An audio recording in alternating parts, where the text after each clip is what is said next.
Hello students, myself Garima Prabhakar, lecturer chemistry, Government Girls Senior Secondary School लालरू पिंड SAS नगर। बच्चे आज ਦਾ अपना topic है enthalpies for different types of reactions.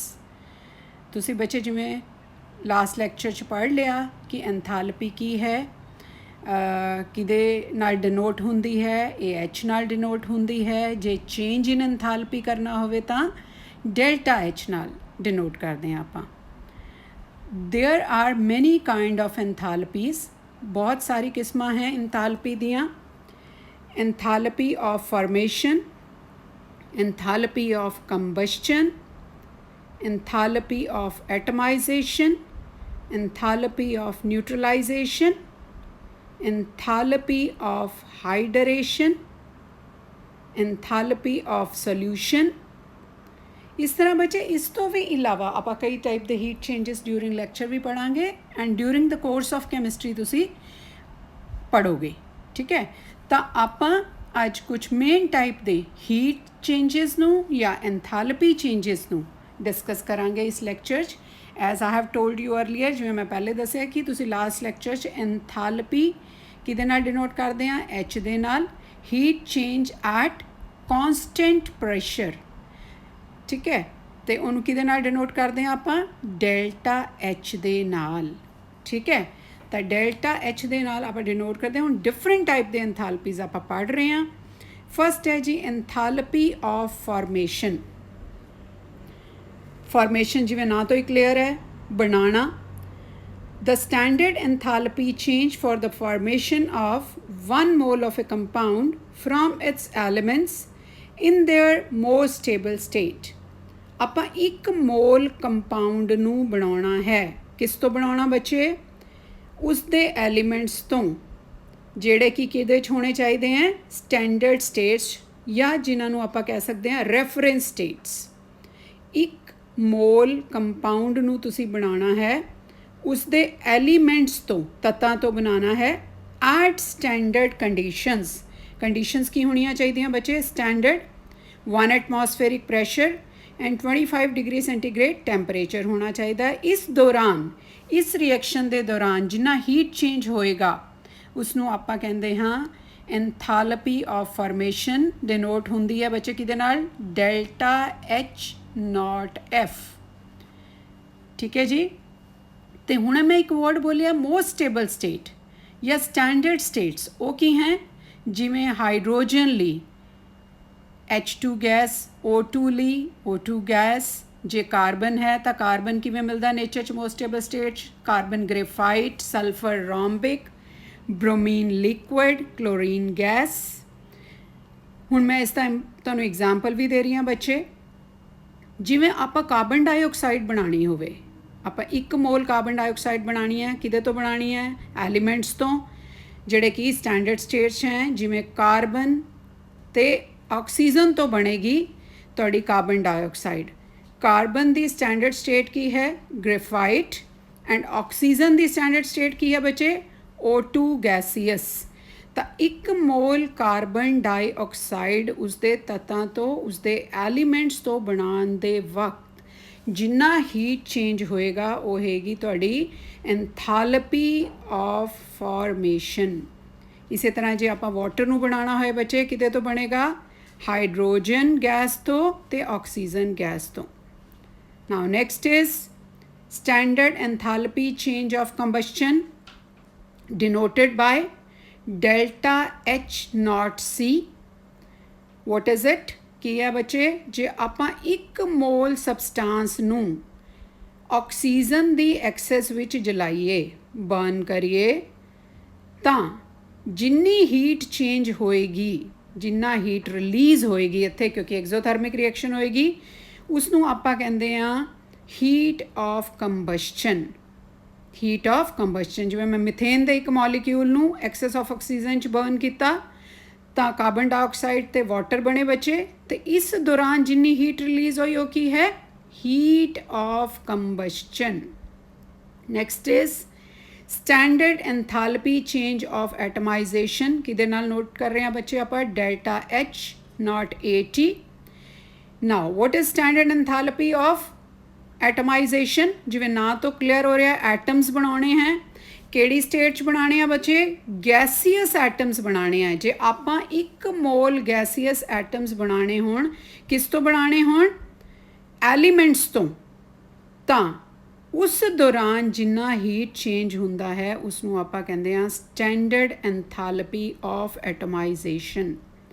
The heat change when 1 mole of gaseous atom is formed from its elements under standard conditions। ਜਿਵੇਂ ਮੈਂ hydrogen atom ਗੈਸੀਅਸ ਬਣਾਉਣਾ ਹੈ, ਕਿਹਦੇ ਤੋਂ ਬਣਾਵਾਂਗੀ? H2 ਗੈਸੀਅਸ ਤੋਂ। ਤਾਂ ਇਸ ਦੌਰਾਨ 1 ਮੋਲ ਹਾਈਡਰੋਜਨ ਐਟਮ ਗੈਸੀਅਸ ਬਣਾਉਣ ਲਈ ਜਿੰਨਾ ਹੀਟ ਚੇਂਜ ਹੋਏਗਾ ਡਿਊਰਿੰਗ ਦਿਸ ਰਿਐਕਸ਼ਨ, ਇਸ ਰਿਐਕਸ਼ਨ ਦੇ ਦੌਰਾਨ, ਉਸਨੂੰ ਆਪਾਂ ਕਹਾਂਗੇ ਹੀਟ ਆਫ ਐਟਮਾਈਜੇਸ਼ਨ। ਇਸੇ ਤਰ੍ਹਾਂ ਜੇ ਮੈਂ ਸੋਡੀਅਮ ਗੈਸੀਅਸ ਬਣਾਉਣਾ ਹੋਵੇ 1 ਮੋਲ, ਤਾਂ ਸੋਡੀਅਮ ਸੋਲਿਡ ਤੋਂ ਬਣਾਵਾਂਗੇ, ਤਾਂ ਹੀਟ ਚੇਂਜ ਕੀ ਹੋਏਗਾ? Standard enthalpy of atomization. ਇੱਥੇ ਇਹਨੂੰ ਆਪਾਂ ਸਬਲੀਮੇਸ਼ਨ ਵੀ ਕਹਾਂਗੇ, ਕਿਉਂਕਿ ਆਪਾਂ ਸੋਲਿਡ ਤੋਂ ਕਿਹਦੇ 'ਚ ਜਾ ਰਹੇ ਹਾਂ? ਗੈਸ 'ਚ। ਠੀਕ ਹੈ ਬੇਟਾ। ਨਾਓ ਕੁਛ ਪੁਆਇੰਟਸ ਇਸ ਦੇ ਰਿਗਾਰਡਿੰਗ ਦੱਸ ਰਹੀ ਹਾਂ ਕਿ ਸਟੈਂਡਰਡ ਐਂਥੈਲਪੀ ਜਿਹੜੀ ਐਟਮਾਈਜੇਸ਼ਨ ਦੀ ਹੈ ਨੋਬਲ ਗੈਸਿਸ ਲਈ 0 ਹੈ। ਕਿਉਂ 0 ਹੈ? ਕਿਉਂਕਿ ਉਹ ਪਹਿਲੇ ਹੀ ਆਪਣੇ ਐਟੋਮਿਕ ਸਟੇਟ 'ਚ ਹੀ ਹੈ, ਉਹ ਮੋਨੋ ਐਟੋਮਿਕ ਗੈਸਿਸ ਹੈ, ਇਸ ਲਈ ਉਹਨਾਂ ਦੀ ਐਂਥੈਲਪੀ 0 ਹੈ। Standard enthalpy change of atomization of diatomic gases ਜਿਵੇਂ ਹੈ, ਜਿਵੇਂ Cl2, O2, N2, F2, ਜਿਹੜੇ 2 ਐਟਮਸ ਨਾਲ ਬਣੀਆਂ ਹੋਈਆਂ ਗੈਸਿਸ, ਉਹਨਾਂ ਦੀ ਕਿੰਨੀ ਹੈਗੀ ਬੱਚੇ?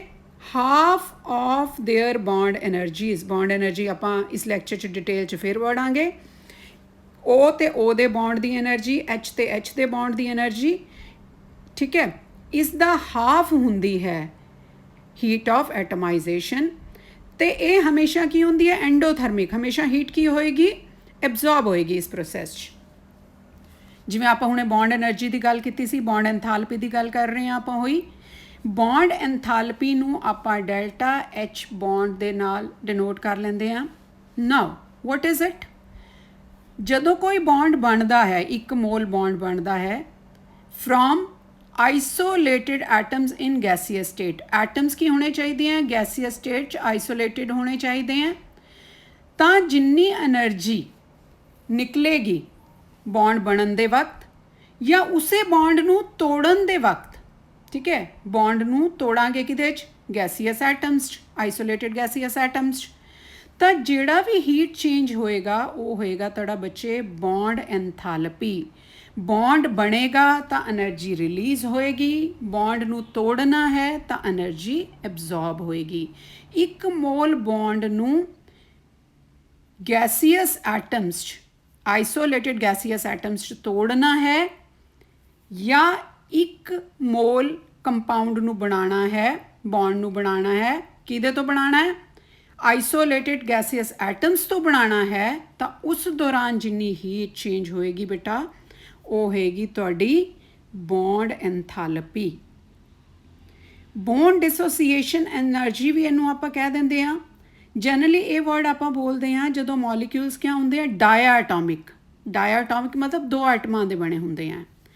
ਬਟ ਇਨ ਕੇਸ ਆਫ ਪੋਲੀਐਟੋਮਿਕ ਆਪਾਂ ਨੂੰ ਇਹਦੀ ਐਵਰੇਜ ਲੈਣੀ ਪੈਂਦੀ ਹੈ। ਇਹ ਮੈਂ ਤੁਹਾਨੂੰ ਐਗਜ਼ਾਮਪਲ ਦੇ ਨਾਲ ਐਕਸਪਲੇਨ ਕਰ ਰਹੀ ਹਾਂ। ਜਿਵੇਂ ਬੱਚੇ H2 ਦਾ ਬੌਂਡ ਬ੍ਰੇਕ ਕਰਨਾ ਹੋਵੇ, ਠੀਕ ਹੈ, H ਗੈਸ਼ੀਅਸ 'ਚ ਆਪਾਂ ਉਹਨੂੰ ਚੇਂਜ ਕਰਨਾ ਹੈ, H ਤੇ H ਦਾ ਬੌਂਡ ਹੈ। ਬ੍ਰੇਕ ਕਰਨ ਲਈ ਇਸ ਨੂੰ ਆਪਾਂ ਬੌਂਡ ਡਿਸੋਸੀਏਸ਼ਨ ਐਨਰਜੀ ਵੀ ਕਹਿ ਦਿੰਦੇ ਹਾਂ। 1 ਮੋਲ ਆਪਾਂ ਬੌਂਡ ਬ੍ਰੇਕ ਕਰ ਰਹੇ ਹਾਂ, ਗੈਸੀਅਸ ਐਟਮਸ 'ਚ ਕਨਵਰਟ ਕਰ ਰਹੇ ਹਾਂ, ਕਿਉਂਕਿ ਇੱਕੋ ਹੀ ਬੌਂਡ ਹੈ, H ਤੇ H ਦਾ ਬੌਂਡ ਹੈ, ਇਸ ਲਈ ਬੌਂਡ ਡਿਸੋਸੀਏਸ਼ਨ ਐਨਰਜੀ ਤੇ ਬੌਂਡ ਐਂਥੈਲਪੀ ਇਰੀਵਰਸਿਬਲੀ ਦੋਨੋਂ ਯੂਜ਼ ਕਰ ਸਕਦੇ ਹਾਂ। ਜਿਵੇਂ HBr ਹੈ, ਅਗੇਨ 2 ਡਾਇਆਟਮ ਦਾ ਬਣਿਆ, 2 ਐਟਮ ਦਾ ਬਣਿਆ, ਕਿਹਦੇ 'ਚ ਬ੍ਰੇਕ ਕਰ ਰਹੇ ਹੋ? H ਗੈਸ਼ੀਅਸ ਤੇ Br ਗੈਸ਼ੀਅਸ 'ਚ। ਇੱਥੇ ਨੂੰ ਆਪਾਂ ਕੀ ਕਹਿੰਦੇ ਹਾਂ? ਬੌਂਡ ਡਿਸੋਸੀਏਸ਼ਨ ਐਨਰਜੀ ਅਤੇ ਬੌਂਡ ਐਂਥੈਲਪੀ ਵੀ ਬੋਲ ਸਕਦੇ ਹਾਂ, ਬਿਕੋਜ਼ 1 ਬੌਂਡ ਹੈ, ਡਾਇਆਟੋਮਿਕ ਮੋਲੀਕਿਊਲ ਹੈ। ਉੱਥੇ ਬੌਂਡ ਡਿਸੋਸੀਏਸ਼ਨ ਐਨਰਜੀ ਵਰਡ ਤੇ ਬੌਂਡ ਐਂਥੈਲਪੀ ਦੋਨੋਂ ਹੀ ਯੂਜ਼ ਹੋ ਸਕਦੇ हैं। ठीक है बेटा, ਕਿਹਦੇ 'ਚ ਹੁੰਦੇ ਆ ਇਹ?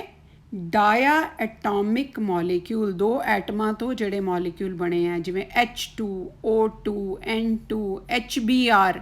HBr ਵੀ ਕਿਹਦੇ ਨਾਲ ਬਣਿਆ ਬੱਚੇ? H ਤੇ Br ਦੇ ਨਾਲ। ਕਲੀਅਰ ਹੈ ਸਭ ਨੂੰ? ਤਾਂ ਡਾਇਆ ਐਟੋਮਿਕ ਮੋਲੀਕਿਊਲਸ 'ਚ ਆਪਾਂ ਬੌਂਡ ਐਂਥੈਲਪੀ ਨੂੰ ਬੌਂਡ ਡਿਸੋਸੀਏਸ਼ਨ એનર્ਜੀ ਵੀ ਕਹਿ ਸਕਦੇ ਹਾਂ। But in case of multi atomic poly atomic, ਠੀਕ ਹੈ, ਮੋਲੀਕਿਊਲਸ 'ਚ ਇਹ ਇਸ ਤਰ੍ਹਾਂ ਨਹੀਂ ਹੈ, ਕਿਉਂਕਿ ਐਗਜ਼ਾਮਪਲ ਹੈ ਜਿਵੇਂ ਮੈਂ ਤੁਹਾਨੂੰ ਮਿਥੇਨ ਦਾ ਪਹਿਲਾ ਬੌਂਡ ਤੋੜਿਆ ਬੱਚੇ CH ਬੌਂਡ, ਕਿਹਦੇ 'ਚ ਟੁੱਟਿਆ CH3 ਤੇ H ਵਿੱਚ। ਦੂਸਰਾ ਬੌਂਡ ਤੋੜਿਆ ਕਿਹਦੇ 'ਚ ਟੁੱਟਿਆ CH2 ਤੇ H ਵਿੱਚ। ਜਦੋਂ ਤੀਜਾ ਬੌਂਡ ਤੋੜਿਆ ਕਿਹਦੇ 'ਚ ਟੁੱਟਿਆ CH ਤੇ H ਵਿੱਚ। ਲਾਸਟ ਬੌਂਡ ਕਿਹਦੇ 'ਚ ਟੁੱਟਿਆ ਬੱਚੇ C ਤੇ H ਵਿੱਚ। ਹੁਣ ਇਹਨਾਂ ਚਾਰਾਂ ਬੌਂਡਸ ਤੋੜਦੇ ਵਕਤ ਜਿਹੜੀ એનર્ਜੀ ਰਿਲੀਜ਼ ਹੋਈ ਉਹ ਡਿਫਰੈਂਟ ਹੋਈ, ਕਿਉਂਕਿ এনवायरमेंट ਡਿਫਰੈਂਟ ਸੀਗਾ, ਮਾਹੌਲ ਡਿਫਰੈਂਟ ਸੀ ਨਾ। CH3H ਦਾ ਬੌਂਡ ਟੁੱਟ ਰਿਹਾ, CH2H ਦਾ ਬੌਂਡ ਟੁੱਟ ਰਿਹਾ, ਫਿਰ CHH ਦਾ ਬੌਂਡ ਟੁੱਟ ਰਿਹਾ, ਫਿਰ C ਤੇ H ਦਾ ਬੌਂਡ ਟੁੱਟ ਰਿਹਾ। এনवायरमेंट ਡਿਫਰੈਂਟ ਹੈ, ਅਲੱਗ-ਅਲੱਗ ਬੌਂਡ ਡਿਸੋਸੀਏਸ਼ਨ એનર્ਜੀ ਸੀ ਹਰ ਵਕਤ। ਇਨ੍ਹਾਂ ਕੇਸਿਸ ਵਿੱਚ ਆਪਾਂ ਚਾਰੋਂ ਬੌਂਡ ਡਿਸੋਸੀਏਸ਼ਨ એનર્ਜੀ ਨੂੰ ਜੋੜ ਕੇ ਉਸ ਦਾ ਮੀਨ ਲੈ ਲਾਂਗੇ, 4 ਨਾਲ ਡਿਵਾਈਡ ਕਰ ਦਿਆਂਗੇ, ਤਾਂ ਇਹ ਬਣ ਜਾਏਗੀ ਤੁਹਾਡੀ ਮੀਨ ਬੌਂਡ ਐਂਥੈਲਪੀ। ਮੀਨ ਬੌਂਡ ਐਂਥੈਲਪੀ ਜਾਂ ਇਹਨੂੰ ਆਪਾਂ ਬੌਂਡ ਐਂਥੈਲਪੀ ਵੀ ਕਹਿ ਸਕਦੇ ਹਾਂ। ਤਾਂ ਪੋਲੀਐਟੋਮਿਕ ਦੇ ਕੇਸ ਵਿੱਚ ਤੁਸੀਂ ਐਵਰੇਜ ਲੈਣੀ ਹੈ ਬੌਂਡ ਡਿਸੋਸੀਏਸ਼ਨ એનર્ਜੀਜ਼ ਦਾ। Standard enthalpy change of solution delta H solution ਬੱਚੇ, ਜਿਵੇਂ ਨਾਂ ਤੋਂ ਹੀ ਕਲੀਅਰ ਹੋ ਰਿਹਾ ਕੀ ਬਣਾਉਣਾ, ਸੋਲਿਊਸ਼ਨ ਬਣਾਉਣਾ ਹੈ। ਕਿਵੇਂ ਬਣਾਓਗੇ? ਸੋਲਿਊਟ ਨੂੰ ਕਿਹਦੇ 'ਚ ਪਾਓਗੇ? ਸੋਲਵੈਂਟ 'ਚ ਪਾਓਗੇ। ਤਾਂ ਉਸ ਦੌਰਾਨ ਜਦੋਂ ਤੁਸੀਂ ਸੋਲਿਊਟ ਨੂੰ ਸੋਲਵੈਂਟ 'ਚ ਪਾਓਗੇ ਤਾਂ ਜਿੰਨਾ ਹੀਟ ਰਿਲੀਜ਼ ਹੁੰਦੀ ਹੈ ਉਹਨੂੰ ਕੀ ਕਹਾਂਗੇ ਆਪਾਂ? Heat of solution. ਇਸੇ ਰਿਐਕਸ਼ਨਸ ਨੂੰ ਆਪਾਂ ਕੀ ਕਰ ਲਾਂਗੇ ਬੱਚੇ? ਸਟੈਂਡਰਡ ਕੰਡੀਸ਼ਨਸ ਦੇ ਅੰਡਰ ਕੈਰੀ। ਜਿਵੇਂ ਸਟੈਂਡਰਡ ਕੰਡੀਸ਼ਨਸ ਕੀ ਹੈ ਤੁਹਾਡੇ 25 ਡਿਗਰੀ ਸੈਂਟੀਗ੍ਰੇਡ ਤੇ 1 ਐਟਮੋਸਫੇਰਿਕ ਪ੍ਰੈਸ਼ਰ, 1 ਮੋਲਰ ਕੰਸਨਟ੍ਰੇਸ਼ਨ। ਨਾਓ ਇੱਥੇ ਇੱਕ ਆਪਾਂ ਟਰਮ ਯੂਜ਼ ਕੀਤੀ ਹੈ infinitely dilute solution under standard condition.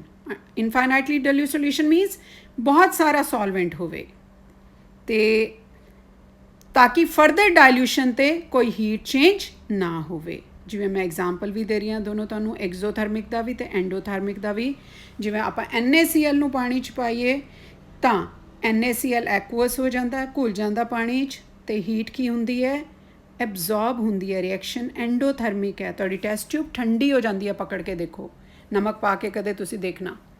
ਇਸੇ ਤਰ੍ਹਾਂ NaOH ਲੈਬ 'ਚ ਕਦੇ ਕੰਮ ਕਰੋਗੇ ਦੇਖੋਗੇ ਤੁਸੀਂ, NaOH ਨੂੰ ਵੀ ਜਦੋਂ ਪਾਣੀ 'ਚ ਪਾਉਂਦੇ ਹਾਂ, ਠੀਕ ਹੈ, ਤਾਂ ਤੁਹਾਡੀ ਟੈਸਟ ਟਿਊਬ ਗਰਮ ਹੋ ਜਾਂਦੀ ਹੈ। NaOH ਦਾ ਐਕੁਅਸ ਸੋਲਿਊਸ਼ਨ ਹੋ ਗਿਆ। ਇਹ ਰਿਐਕਸ਼ਨ ਕੀ ਹੈ ਬੱਚੇ? ਐਗਜ਼ੋਥਰਮਿਕ। NaOH ਪਾਇਆ ਪਾਣੀ 'ਚ, ਟੈਸਟ ਟਿਊਬ ਨੂੰ ਹੋਲਡ ਕਰਕੇ ਦੇਖੋ, ਟੈਸਟ ਟਿਊਬ ਕੀ ਹੋ ਗਈ? ਗਰਮ ਹੋ ਗਈ। ਹੀਟ ਆਫ ਸੋਲਿਊਸ਼ਨ ਇੱਥੇ ਕੀ ਹੈ? ਐਗਜ਼ੋਥਰਮਿਕ ਰਿਐਕਸ਼ਨ ਹੈ, ਠੀਕ ਹੈ। ਤੇ NaCl ਦੇ ਕੇਸ 'ਚ ਐਂਡੋਥਰਮਿਕ ਰਿਐਕਸ਼ਨ। ਕਲੀਅਰ? ਜਿਵੇਂ ਹੁਣ ਇੱਥੇ ਆਪਾਂ ਇੱਕ ਐਗਜ਼ਾਮਪਲ ਦਿੱਤਾ ਬੱਚੇ, ਇਸੇ ਨੂੰ ਐਕਸਪਲੇਨ ਕਰਨ ਲਈ। AB ਇੱਕ ਸੋਲਿਡ ਕੰਪਾਊਂਡ ਹੈ, ਉਸ ਨੂੰ ਆਪਾਂ ਪਾਣੀ 'ਚ ਪਾਇਆ, ਐਕੁਅਸ ਮੀਡੀਆ 'ਚ ਪਾਇਆ। ਇਹ ਕਿਹਦੇ 'ਚ ਟੁੱਟ ਗਿਆ? A ਪੋਜ਼ੀਟਿਵ ਐਕੁਅਸ 'ਚ ਤੇ B ਨੈਗੇਟਿਵ ਐਕੁਅਸ 'ਚ। ਦੋ ਆਇਨ 'ਚ ਟੁੱਟ ਗਿਆ, ਆਇਨਿਕ ਕੰਪਾਊਂਡ ਸੀ, ਕੈਟਾਇਨ ਤੇ ਅਨਾਇਨ 'ਚ ਦੋਨੋਂ ਐਕੁਅਸ ਮੀਡੀਅਮ 'ਚ ਆ ਗਏ। ਇਸ ਦੌਰਾਨ ਜਿੰਨਾ ਹੀਟ ਚੇਂਜ ਹੋਇਆ ਉਹਨੂੰ ਆਪਾਂ ਕੀ ਕਹਿੰਦੇ ਹਾਂ?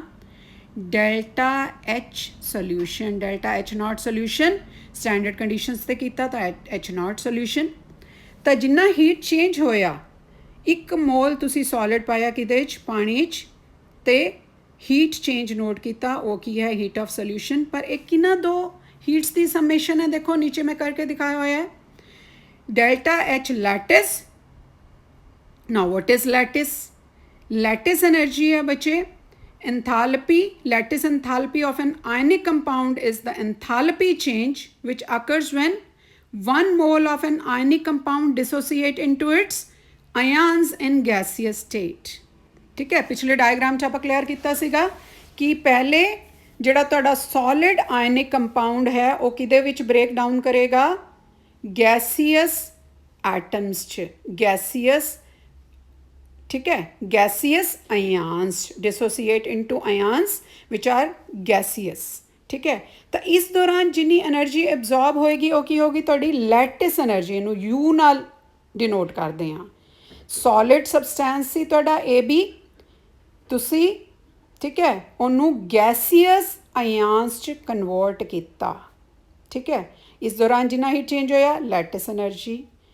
ਉਸੇ ਡਾਇਗਰਾਮ 'ਚ ਆਪਾਂ ਅੱਗੇ ਦਿਖਾਇਆ ਸੀਗਾ ਕਿ ਫਿਰ ਇਹੀ ਗੈਸੀਅਸ ਆਇਆਨਸ ਠੀਕ ਹੈ ਕਿਹਦੇ ਵਿੱਚ ਚਲੇ ਜਾਂਦੇ ਹੈ, ਆਪਾਂ ਪਾਣੀ 'ਚ ਪਾਏ ਹੋਏ ਆ ਐਕੁਅਸ ਮੀਡੀਅਮ 'ਚ, ਤਾਂ ਇਹ ਹਾਈਡਰੇਟ ਹੋ ਜਾਂਦੇ ਹੈ ਆਇਆਨ। ਤਾਂ ਜਿਹੜੀ ਹੀਟ ਰਿਲੀਜ਼ ਹੁੰਦੀ ਹੈ ਉਸ ਦੌਰਾਨ ਉਸਨੂੰ ਆਪਾਂ ਕੀ ਕਹਿ ਦਿੰਦੇ ਹਾਂ, enthalpy of hydration. Enthalpy of hydration is described as the amount of energy released, निकलेगी energy on dilution of 1 mole of gaseous ions. इनू एंथैल्पी ऑफ सॉल्वेशन भी बोल देंगे क्योंकि सॉल्वेंट ने किनू सराउंड किया है, गैशियस आयन्स नू सराउंड किया तुहाडे जेड़े। ठीक है, तो attraction force of attraction develop होएगी आयन्स के इहदे विच, तां एनर्जी रिलीज होएगी। सो वैल्यू हमेशा नैगेटिव। ਹੁਣ ਦੇਖੋ ਤੁਸੀਂ ਬੱਚੇ most of the ionic compounds ਤੁਸੀਂ ਦੇਖਦੇ ਹੋ ਕਿ ਜਦੋਂ ਤੁਸੀਂ ਕਿਸੇ ਚੀਜ਼ ਨੂੰ ਹੀਟ ਕਰਦੇ ਹੋ ਤਾਂ ਉਹਦੀ ਸੋਲਿਬਿਲਿਟੀ ਵੱਧਦੀ ਹੈ। ਠੀਕ ਹੈ, ਇਟ ਮੀਨਸ ਜਨਰਲੀ ਰਿਐਕਸ਼ਨਸ ਕੀ ਹੈ ਤੁਹਾਡੀਆਂ, ਕੀ ਹੈ ਬੱਚੇ, ਜਿਹੜੀ ਹੀਟ ਸਪਲਾਈ ਕਰਦੇ ਹੋ ਸੋਲਿਬਿਲਿਟੀ ਕੀ ਹੁੰਦੀ ਹੈ, ਇਨਕਰੀਜ਼ ਹੁੰਦੀ ਹੈ ਵਿਦ ਰਾਈਜ਼ ਇਨ ਟੈਂਪਰੇਚਰ। ਠੀਕ ਹੈ, ਦੇਖਦੇ ਹੋ ਨਾ ਆਪਾਂ ਕਿ ਜੇ ਕਿਸੇ ਚੀਜ਼ ਦੇ ਡਿਜ਼ੋਲਿਊਸ਼ਨ ਨੂੰ ਵਧਾਉਣਾ ਹੋਏ ਤਾਂ ਆਪਾਂ ਹੀਟ ਕਰ ਲੈਂਦੇ ਹਾਂ। ਹੀਟ ਕਿਸ ਨੂੰ ਫੇਵਰ ਕਰਦਾ ਹੈ, ਐਂਡੋਥਰਮਿਕ ਰਿਐਕਸ਼ਨ ਨੂੰ, ਐਂਡੋਥਰਮਿਕ ਰਿਐਕਸ਼ਨ ਨੂੰ। ਤਾਂ ਡਿਜ਼ੋਲਿਊਸ਼ਨ ਦੀ ਮੋਸਟਲੀ ਰਿਐਕਸ਼ਨ ਐਂਡੋਥਰਮਿਕ ਹੁੰਦੀਆਂ। ਇਸ ਦੇ ਨਾਲ ਬੱਚੇ ਨੈਕਸਟ ਹੈ ਤੁਹਾਡਾ step Born Haber cycle. Born Haber cycle ਦੇ ਕੀ ਸਟੈਪਸ ਹੈ ਬੱਚੇ, ਐਲੀਮੈਂਟਸ ਕਿਹਦੇ ਵਿੱਚ ਕਨਵਰਟ ਹੁੰਦੇ ਹੈ, ਗੈਸੀਅਸ ਐਟਮ 'ਚ। ਸਟੈਂਡਰਡ ਸਟੇਟ 'ਚ ਜਿਹੜੇ ਐਟਮ ਹੈ ਉਹ ਗੈਸੀਅਸ ਐਟਮਸ ਕਨਵਰਟ ਹੁੰਦੇ ਆ ਬੱਚੇ, एलिमेंट्स। फिर यही atoms gain and loss of electron करते हैं, कैटायन ते एनायन बनते हैं, तो इन्हों के जुड़न के नाल फिर की बनता तुहाडा आयनिक कंपाउंड जिस दे दौरान एनर्जी रिलीज़ होंदी है, जिन्होंने आपां लैटिस एनर्जी कहते हैं। ये आपां बॉन हैबर साइकिल च डिस्कस कर रहे हैं। एग्जाम्पल देखो, सोडियम क्लोराइड बनाया आपां, Na सॉलिड ते Cl2 गैसीअस। हाफ इसलिए दिखाया क्योंकि आपां नूं एक एटम चाहिए है। ठीक है बच्चे, Cl2 गैस होंगी है, 2 एटम्स नाल बनी हुई है, अपन नूं एक एटम चाहिए ये तो आप हाफ शो करता। तो NaCl का 1 मोल बनाया है आपां सॉलिड का। इस दौरान जिहड़ी हीट चेंज हुई क्योंकि आपां 1 मोल NaCl बनाया उस दे तत्तां तो एलीमेंट्स तो बनाया है। तो इस दौरान जिहड़ी हीट चेंज होती है उन्होंने आपां की कहते हैं, हीट ऑफ फॉर्मेशन। तो नाल ही मैं बॉन हैबर साइकिल तुहानूं दिखाया बच्चे कि पहले सोडियम सॉलिड किहदे विच चेंज होएगा, सोडियम गैस विच। ठीक है, तो इसनूं आपां की कहते हैं, सॉलिड तो गैस की कन्वर्जन नूं की कह दिंदे हैं, हीट ऑफ सबलीमेशन। यही गैसीअस एटम इलैक्ट्रॉन लूज करेगा, तो इनू आपां की कहते हैं, पीरियोडिक टेबल च आपां पढ़ के आए हैं लास्ट लेक्चर लैसन च, आयनाइजेशन एनर्जी। इसे तरह Cl2 सीगा, पहले डिसोसीएट होया, एक Cl एटम आया तो डेल्टा H डिसोसीएशन, बॉन्ड नूं तोड़िया। ये आपां बॉन्ड एंथैल्पी छूने पढ़िया। यही Cl गैसीअस ने एक इलैक्ट्रॉन गेन किया, की बन गया Cl नैगेटिव। गेन करन दे दौरान जिहड़ी एनर्जी रिलीज़ हुई वो की है, इलैक्ट्रॉन अफिनिटी, आयनाइजेशन एनर्जी। तो इलैक्ट्रॉन अफिनिटी तुसीं लास्ट चैप्टर च पढ़ के आए हो बच्चे पीरियोडिक टेबल च।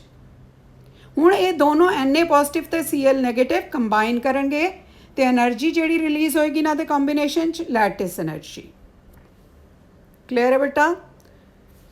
नाउ एक बार फिर रिविजन देने हैं बेटा कि आपां अज दे लैक्चर च की पढ़िया, types of enthalpy changes. First आपां पढ़िया हीट ऑफ रिएक्शन, जदों भी रिएक्टेंट्स प्रोडक्ट चेंज होणगे तो उस दौरान जिन्ना हीट चेंज होएगा, रिएक्टेंट्स प्रोडक्ट्स चेंज होणगे तो हीट ऑफ रिएक्शन। फिर पढ़िया आपां heat of combustion. Heat of combustion की सी, जे आपां किसी भी सबसटैंस दे 1 मोल नूं एक्सेस ऑफ ऑक्सीजन च बर्न करते हाँ, ठीक है, रिएक्ट करते हाँ, तो उस दौरान जिन्नी भी हीट रिलीज़ होंदी है उन्होंने आपां की कह दिंदे हाँ, हीट ऑफ कंबशन। फिर उस तो बाद बच्चे आप पढ़िया heat of formation. Heat of formation की सी बच्चे, ਕਿ ਆਪਾਂ 1 ਮੋਲ ਸਬਸਟੈਂਸ ਨੂੰ ਬਣਾਉਣਾ ਹੈ ਫਰੋਮ ਇਟਸ ਐਲੀਮੈਂਟਸ, ਉਸਦੇ ਐਲੀਮੈਂਟਸ ਤੋਂ 1 ਮੋਲ ਸਬਸਟੈਂਸ ਨੂੰ ਬਣਾਉਂਦੇ ਹੋਏ, ਫਾਰਮ ਕਰਦੇ ਹੋਏ ਜਿੰਨੀ એનર્ਜੀ ਰਿਲੀਜ਼ ਹੁੰਦੀ ਹੈ, ਜਿੰਨਾ એનર્ਜੀ ਚੇਂਜ ਹੁੰਦਾ ਹੈ, ਉਸ ਨੂੰ ਆਪਾਂ ਕਹਿੰਦੇ ਹਾਂ heat of formation. Enthalpy change for the chemical reaction when 1 mole of a compound is produced from its component elements. This is called heat of formation. फिर ਆਪਾਂ बच्चे ਅੱਜ एक होर चीज़ भी विच सीखी, इनडायरेक्टली फेस चेंजेस आए बच्चे, ठीक है। फेस चेंजेस की होंगे हैं, सॉलिड तो लिक्विड, लिक्विड तो गैस। ਜਦੋਂ ਕੋਈ ਵੀ ਸਬਸਟੈਂਸ ਸੋਲਿਡ ਤੋਂ ਲਿਕੁਇਡ ਬਣਦਾ ਹੈ ਉਸਨੂੰ ਆਪਾਂ ਕੀ ਕਹਿ ਦਿੰਦੇ ਹਾਂ, ਫਿਊਜ਼ਨ। ਉਸ ਦੌਰਾਨ ਜਿੰਨਾ ਹੀਟ ਚੇਂਜ ਹੋਇਆ, ਹੀਟ ਆਫ ਫਿਊਜ਼ਨ।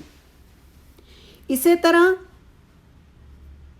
ਲਿਕੁਇਡ ਤੋਂ ਸੋਲਿਡ ਤੋਂ liquid, heat of fusion. Liquid ਤੋਂ ਗੈਸ, ਹੀਟ ਆਫ ਵੇਪਰਾਈਜੇਸ਼ਨ, ਠੀਕ ਹੈ। 1 ਮੋਲ ਸੋਲਿਡ ਨੂੰ ਤੁਸੀਂ 1 ਮੋਲ ਲਿਕੁਇਡ 'ਚ ਚੇਂਜ ਕੀਤਾ, heat of fusion. 1 mall liquid ਨੂੰ ਤੁਸੀਂ ਕਿਹਦੇ 'ਚ ਚੇਂਜ ਕੀਤਾ, 1 ਮੋਲ ਗੈਸੀਅਸ 'ਚ ਜਾਂ ਵੇਪਰਸ 'ਚ ਚੇਂਜ ਕੀਤਾ ਤਾਂ ਹੀਟ ਆਫ ਵੇਪਰਾਈਜੇਸ਼ਨ। ਇਹ ਆਪਾਂ ਇਨਡਾਇਰੈਕਟਲੀ ਫਿਊਜ਼ਨ ਵੀ ਪੜ੍ਹ ਕੇ ਆਏ ਹਾਂ, ਸੋਲਿਡ ਤੋਂ ਲਿਕੁਇਡ ਵੀ ਪੜ੍ਹਿਆ, ਲਿਕੁਇਡ ਤੋਂ ਗੈਸ ਵੀ ਪੜ੍ਹੀ ਹੈ। ਇਹਨਾਂ ਨੂੰ ਹੁਣ ਆਪਾਂ ਡਿਫਾਈਨ ਕਰ ਰਹੇ ਹਾਂ, ਠੀਕ ਹੈ। ਇਸੇ ਤਰ੍ਹਾਂ ਆਪਾਂ ਇੱਕ ਹੋਰ ਵੀ ਪੜ੍ਹ ਕੇ ਆਏ ਬੱਚੇ, ਹੀਟ ਆਫ ਫਿਊਜ਼ਨ ਪੜ੍ਹ ਕੇ ਆਏ, ਹੀਟ ਆਫ ਵੇਪਰਾਈਜੇਸ਼ਨ, ਠੀਕ ਹੈ। Solid to liquid, liquid to gas या vapors। 1 mole ਲਈ 1 mole of substance is converted from solid to liquid, heat of fusion, liquid to gas, heat of vaporization। ਇਸੇ ਤਰ੍ਹਾਂ ਤੀਸਰਾ ਵੀ ਪੜ੍ਹਿਆ ਆਪਾਂ ਕਿ ਆਪਾਂ ਸੋਲਿਡ ਨੂੰ ਡਾਇਰੈਕਟਲੀ ਗੈਸ ਵਿੱਚ ਜਾਂ ਵੇਪਰਸ ਵਿੱਚ ਵੀ ਕਨਵਰਟ ਕਰ ਸਕਦੇ ਹਾਂ। ਹੀਟ ਆਫ ਸਬਲੀਮੇਸ਼ਨ, ਜਿਹੜੀ ਮੈਂ ਬੌਨ ਹੈਬਰ ਸਾਈਕਲ 'ਚ ਸੋਡੀਅਮ ਸੋਲਿਡ ਤੋਂ ਬੱਚੇ ਕੀ ਚੇਂਜ ਕੀਤਾ ਸੀ, ਸੋਡੀਅਮ ਸੋਲਿਡ ਤੋਂ ਸੋਡੀਅਮ ਗੈਸੀਅਸ। ਤਾਂ ਕਿਸੇ ਵੀ ਚੀਜ਼ ਨੂੰ ਜੇ ਤੁਸੀਂ ਸੋਲਿਡ ਤੋਂ ਗੈਸ ਵਿੱਚ ਬਦਲਦੇ ਹੋ ਡਾਇਰੈਕਟਲੀ ਤਾਂ ਇਸ ਪ੍ਰੋਸੈਸ ਨੂੰ ਆਪਾਂ ਕਹਿੰਦੇ ਹਾਂ ਸਬਲੀਮੇਸ਼ਨ, ਠੀਕ ਹੈ। ਅਤੇ ਸਬਲੀਮੇਸ਼ਨ ਦੇ ਦੌਰਾਨ ਜਿੰਨਾ ਹੀਟ ਚੇਂਜ ਹੋਏਗਾ, 1 ਮੋਲ ਸੋਲਿਡ ਨੂੰ ਤੁਸੀਂ ਸਬਲਾਈਮ ਕਰੋਗੇ, ਠੀਕ ਹੈ, ਵੇਪਰਸ 'ਚ ਬਦਲੋਗੇ ਤਾਂ ਹੀਟ ਆਫ ਸਬਲੀਮੇਸ਼ਨ। ਮੈਂ ਸੋਡੀਅਮ ਦਾ ਐਗਜ਼ਾਮਪਲ ਬੌਨ ਹੈਬਰ ਸਾਈਕਲ 'ਚ ਦਿੱਤਾ ਬੱਚੇ। ਹੁਣ ਇੱਥੇ ਮੈਂ ਤੁਹਾਨੂੰ ਦੇ ਰਹੀ ਹਾਂ CO2 ਸੋਲਿਡ, ਜਿਹਨੂੰ ਆਪਾਂ ਸੋਲਿਡ ਕਾਰਬਨ ਡਾਈਆਕਸਾਈਡ ਵੀ ਕਹਿੰਦੇ ਹਾਂ, ਡਰਾਈ ਆਈਸ ਵੀ ਕਹਿੰਦੇ ਹਾਂ। ਇਹ ਵੀ ਸਬਲਾਈਮ ਹੋ ਕੇ ਕਿਹਦੇ 'ਚ ਚਲੀ ਜਾਂਦੀ ਹੈ, ਕਾਰਬਨ ਡਾਈਆਕਸਾਈਡ ਗੈਸ 'ਚ। ਤਾਂ ਇਹ ਤੁਹਾਡਾ ਐਗਜ਼ਾਮਪਲ ਹੋ ਗਿਆ ਸਬਲੀਮੇਸ਼ਨ ਦਾ। ਫਿਊਜ਼ਨ ਕੀ ਸੀ ਬੱਚੇ, ਫਿਰ ਰਿਵਾਈਜ਼ ਕਰ ਰਹੇ ਹਾਂ, solid to liquid, liquid to vapour, vaporisation. ਤਾਂ solid to liquid, heat of fusion, delta H fusion, liquid to gas, delta H vaporisation. ਪਰ ਹੁਣ ਤੁਸੀਂ ਤੀਜਾ ਐਰੋ ਦੇਖ ਰਹੇ ਹੋ ਜਿਹੜਾ ਡਾਇਰੈਕਟਲੀ ਕਿੱਥੋਂ ਜਾ ਰਿਹਾ ਬੱਚੇ, ਸੋਲਿਡ ਸਟੇਟ ਤੋਂ ਵੇਪਰ ਸਟੇਟ। ਜੇ ਸੋਲਿਡ ਡਾਇਰੈਕਟਲੀ ਵੇਪਰ 'ਚ 1 ਮੋਲ ਸੋਲਿਡ ਨੂੰ ਡਾਇਰੈਕਟਲੀ ਵੇਪਰਸ 'ਚ ਕਨਵਰਟ ਕਰਾਂਗੇ ਤਾਂ ਇਹ ਕੀ ਬਣ ਜਾਏਗਾ, ਹੀਟ ਆਫ, ਇਸ ਦੌਰਾਨ ਜਿੰਨਾ ਹੀਟ ਚੇਂਜ ਹੋਏਗਾ ਕੀ ਬਣ ਜਾਏਗਾ, ਹੀਟ ਆਫ ਸਬਲੀਮੇਸ਼ਨ। ਕਲੀਅਰ। ਹੋਰ ਆਪਾਂ ਅੱਜ ਪੜ੍ਹਿਆ ਬੱਚੇ ਲੈਟਿਸ ਐਨਰਜੀ ਦੇ ਬਾਰੇ, ਹੀਟ ਆਫ ਹਾਈਡਰੇਸ਼ਨ ਦੇ ਬਾਰੇ, ਹੀਟ ਆਫ ਸੋਲਿਊਸ਼ਨ ਦੇ ਬਾਰੇ। ਲੈਟਿਸ ਐਨਰਜੀ ਕੀ ਹੈ ਬੱਚੇ, 1 mole of solid ionic compound dissociate into gas phase ions। 1 mole solid ionic compound ਨੂੰ ਤੁਸੀਂ ਕਿਹਦੇ 'ਚ ਬਦਲਿਆ, ਗੈਸੀਅਸ ਐਟਮਸ 'ਚ। ਤਾਂ lattice energy, heat change taking place ਨੂੰ ਆਪਾਂ ਕੀ ਕਿਹਾ, ਇਸ ਦੌਰਾਨ ਜਿਹੜਾ ਹੋਇਆ ਲੈਟਿਸ ਐਨਰਜੀ। ਇਸੇ ਤਰ੍ਹਾਂ ਜਿਹੜੇ ਇਹ ਗੈਸ ਫੇਸ 'ਚ ਆਇਨਸ ਬਣੇ ਸੀਗੇ, ਕੈਟਾਇਨ ਤੇ ਆਇਨ ਬਣੇ ਸੀ, ਜਦੋਂ ਇਹ ਵਾਟਰ 'ਚ ਡਿਜ਼ੋਲਵ ਹੋ ਗਏ, ਸਰਾਊਂਡਡ ਬਾय ਵਾਟਰ ਹੈ, ਤਾਂ ਇਸ ਦੌਰਾਨ ਜਿਹੜੀ ਹੀਟ ਰਿਲੀਜ਼ ਹੁੰਦੀ ਹੈ due to force of attraction between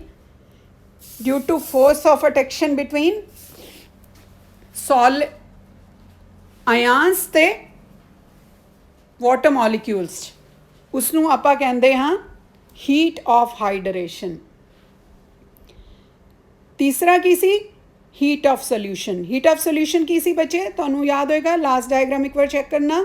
directly, ਠੀਕ ਹੈ, hydration, lattice energy plus hydration energy, ਇਹਨਾਂ ਦੋਨਾਂ ਦਾ ਜੇ ਰਿਜ਼ਲਟੈਂਟ ਕਰ ਲਈਏ, ਦੋਨਾਂ ਨੂੰ ਇਕੱਠਾ ਕਰ ਲਈਏ ਤਾਂ ਤਾਂ ਟੋਟਲ ਕੀ ਬਣਿਆ heat of solution 1 mole of compound dissolve in a solvent ਜਦੋਂ ਡਿਜ਼ੋਲਵ ਹੁੰਦਾ ਹੈ ਸਭ ਤੋਂ ਪਹਿਲਾਂ ਲੈਟਿਸ ਐਨਰਜੀ ਫਿਰ ਹਾਈਡਰੇਸ਼ਨ ਐਨਰਜੀ ਇਹਨਾਂ ਦੋਨਾਂ ਦਾ ਸਮੇਸ਼ਨ